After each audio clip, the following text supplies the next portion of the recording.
एकांत में जहां परम की ध्वनि सुनाई देने लगती है, जहां शून्यावस्था में, 0 पॉइंट में मन आ जाता है, विचार शून्यता, थॉटलेस जहां हो जाए, जहां मन ना रहे, नो माइंड वाली स्टेट आ जाए, जहां आप बिल्कुल शांत हो जाएं, अल्फा लेवल में आप पहुंच जाएं। ध्यान की ये स्थिति बहुत आवश्यक होती है जब आप अल्फा स्टेट में आते हैं। मस्तिष्क की तरंगों को नापने के लिए ईईजी मशीन से तरंगों को नापा जाता है। जैसे हार्ट के लिए ईसीजी होती है, तो उसमें मुख्य तौर से 4 स्टेट कहलाती हैं, जिनमें एक स्टेट है अल्फा स्टेट। वह स्टेट होती है जब आप बिल्कुल जागरूक तो होते हैं लेकिन शांत होते हैं, इतने शांत तो कोई प्रेशर नहीं है आपके ऊपर, दबाव नहीं है, निर्भर अवस्था। वहां से प्रेम की, दया की तरंगें प्रकट होने लगती हैं, और वहीं उसी स्थिति में यदि आप प्रभु के प्रेम में उसकी कृपाओं को याद करते हुए ध्यानस्थ हो जाएं, तब आपके जीवन में एक अलग तरह का चमत्कार घटता है। तब दुनिया से संबंध कट जाता है, दुनिया के मालिक से रिश्ता जुड़ने लगता है। तब वो बोलता है हृदय में, तब आपके अंदर उसकी गूंज सुनाई देती है। बहुत बार लगता है कि इस जगह पहुंचना तो बहुत मुश्किल बात है कि आदमी अपने आप को निर्विचार कर सके, इतना शांत हो सके। अपनी उद्विग्नता पर काबू पाना चाहिए हम सबको। ये जो बेचैनी है, इरिटेशन है, ये जो व्याकुलता रहती है, मतलब खीज, इरिटेट होना और फिर दूसरों को इरिटेट करना, खुद की चंचलता पर काबू पाना, संतुलित होना, बैलेंस बनाना, सहज बनकर रहना। लेकिन ये ध्यान रखना कि जब आप ध्यान में बैठते हैं तो उदास होकर नहीं बैठना, कृपाओं को याद करते हुए आनंद में आए। और आपको लगना चाहिए कि मैं आनंद में हूं और आनंद की ओर जा रहा हूं, मैं सौभाग्यशाली हूं और परम सौभाग्य की ओर जा रहा हूं।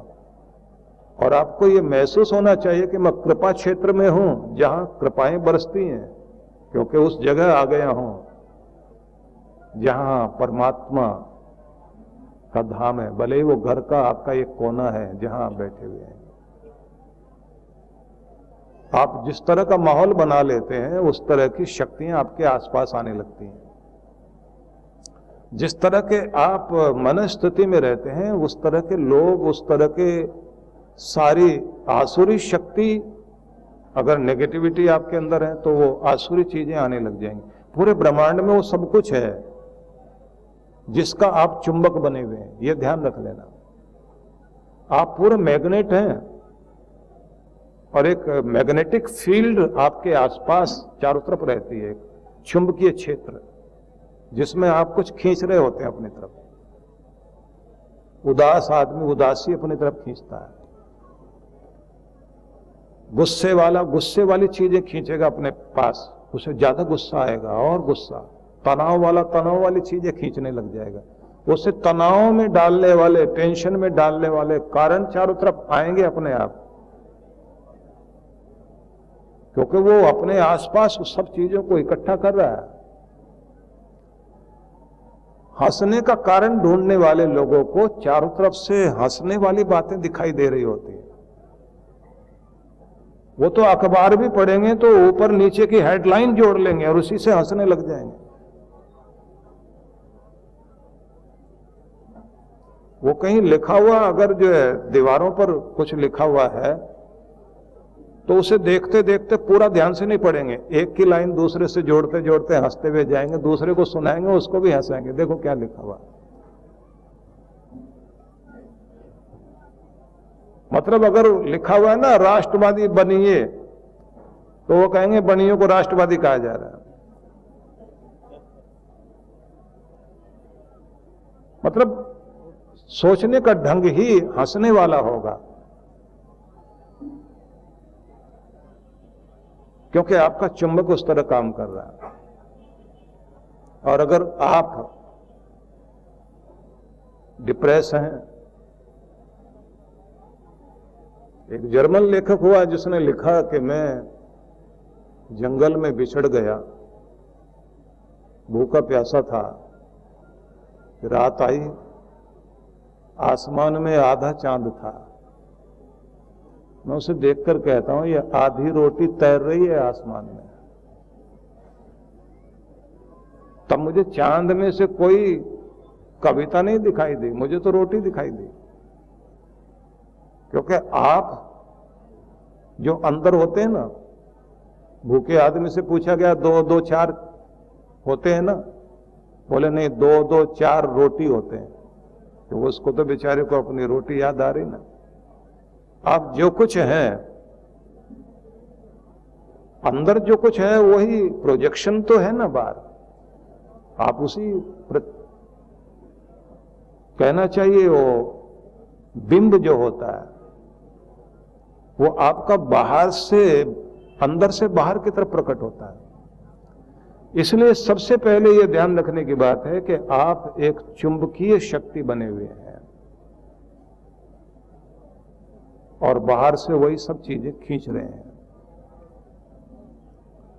तो पहले आप अपने अंदर शांति डालिए, मुस्कुराहट डालिए और फिर उसी को खींचना शुरू कर दीजिए। नकली रूप में ही सही, आपको पहले तो करना पड़ेगा।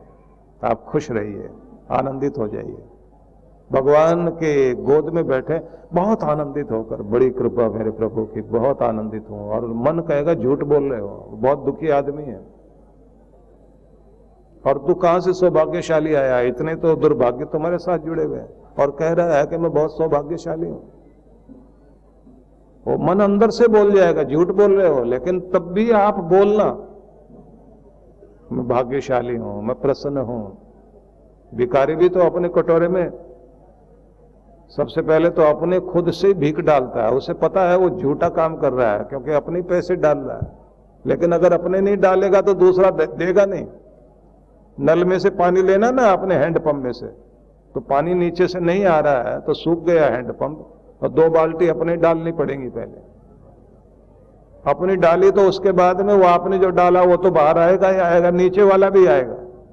वो पहले अपनी मुस्कुराहट डालिए चेहरे पर, आप अपने आप झूठी ही सही डाले तो सो 2 बाल्टी डालो, उसके बाद में आप देखना फिर परमात्मा अपने आप आपकी जो असली है वो वाली निकाल देगा बाहर। तो ध्यान में, प्रार्थना में बैठने के लिए पहले तो आप भगवान की कृपाओं को याद करके धन्यवादी हो जाइए, गदगद हो जाइए, प्रसन्न हो जाइए, शांत हो जाइए, और उसके बाद उस शांति को बढ़ता हुआ देखिए।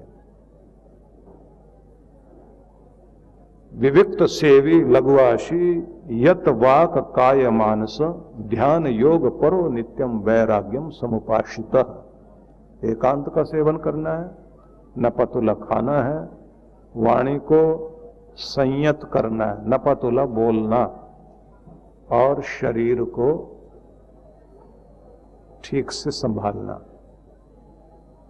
स्वस्थ शरीर, सदा हुआ शरीर, उसी शरीर में आपका साज ठीक हो तो उससे संगीत प्रकट होगा, और अपने साज को संतुलित कर लेना जरूरी है, तब आप कुछ गा सकोगे।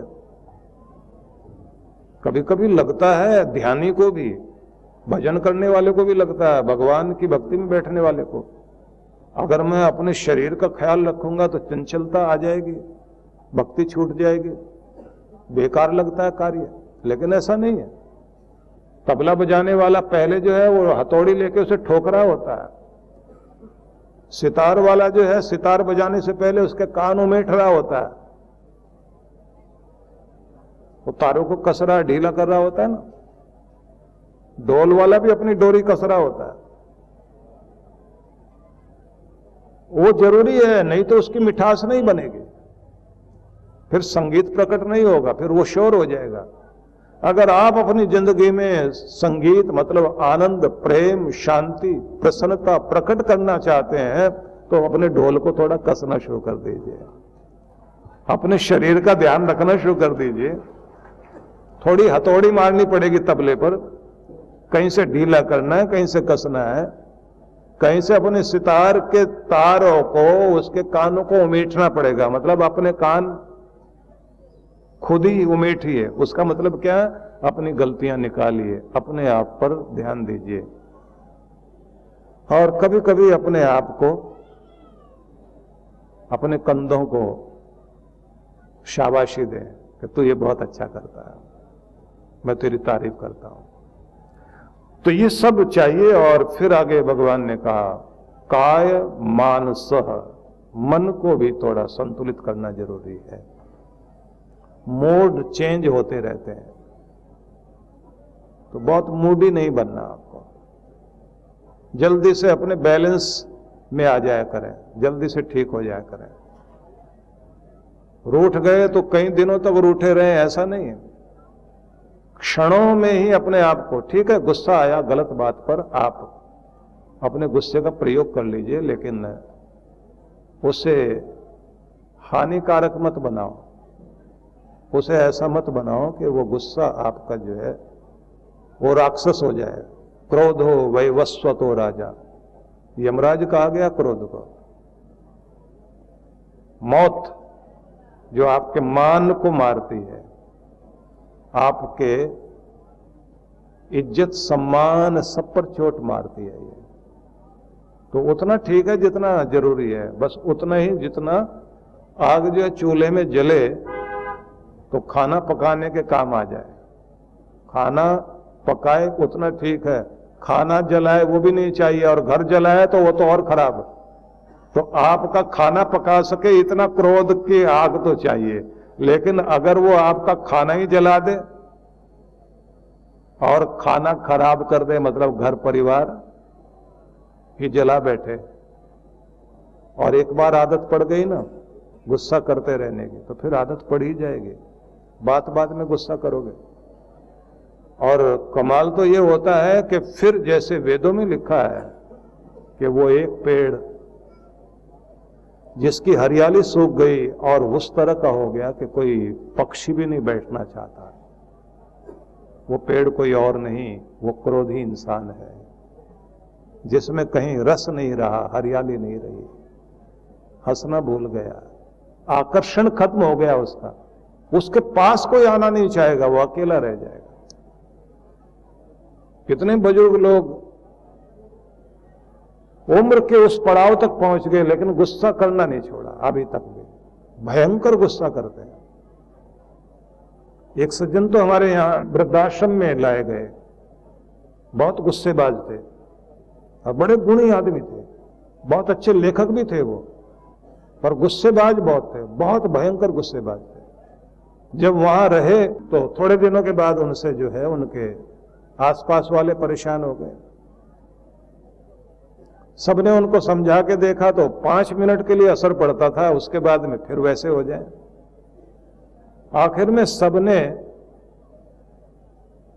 वहां के मैनेजर से कहा कि इसको अब यहां से निकालिए, नहीं तो हमें निकालिए।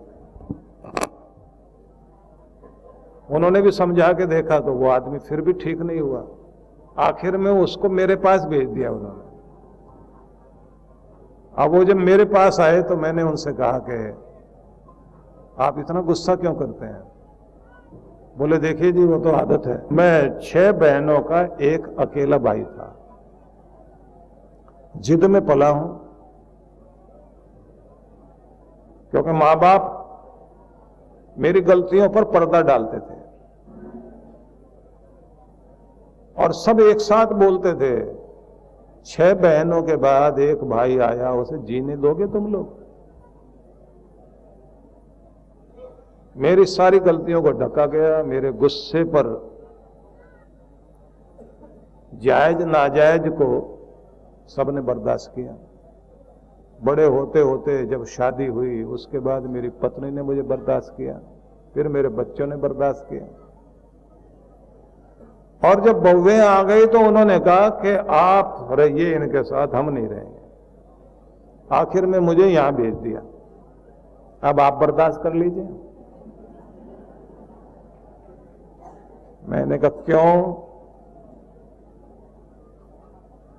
आप क्यों नहीं चेंज हो सकते? बोले अगर चेंज होना होता अपने घर में ना रहते, फिर यहां क्यों आते हैं, वृद्धाश्रम में क्यों आते हैं?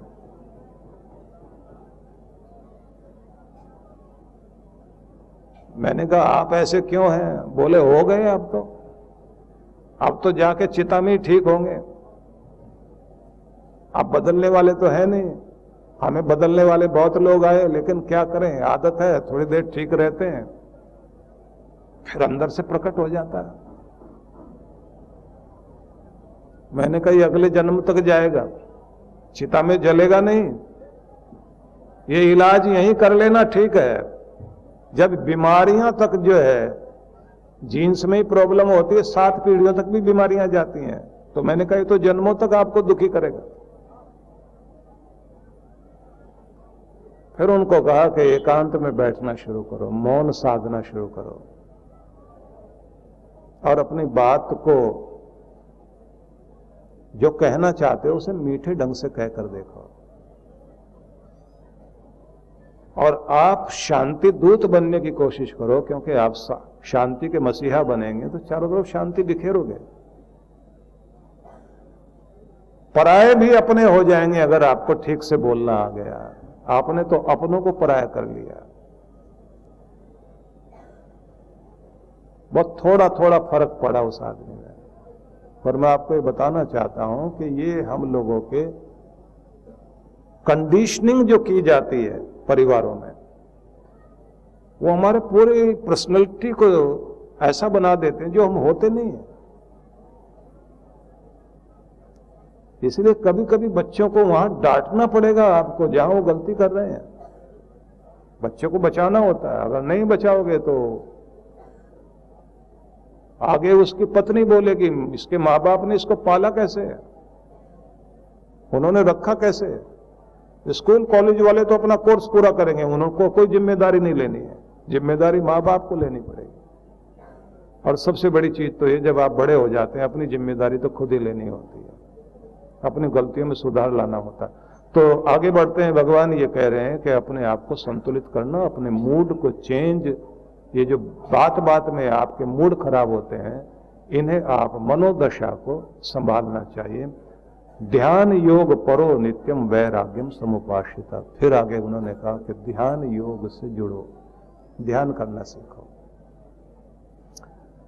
आपको कल तरीके बताए थे कि कैसे आप अपने आप को जोड़ेंगे।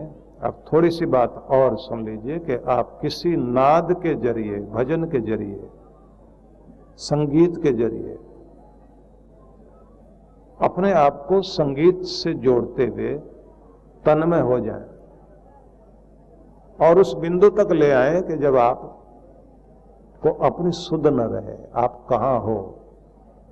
क्योंकि भगवान खोजने से नहीं, खो जाने से मिलेंगे। जब आप उसमें खो जाएंगे, भगवान के नाम में डूबना सीख जाएं, खो जाएं, तो फिर खोजने की जरूरत नहीं पड़ेगी, तब वो फिर आपको मिलता है।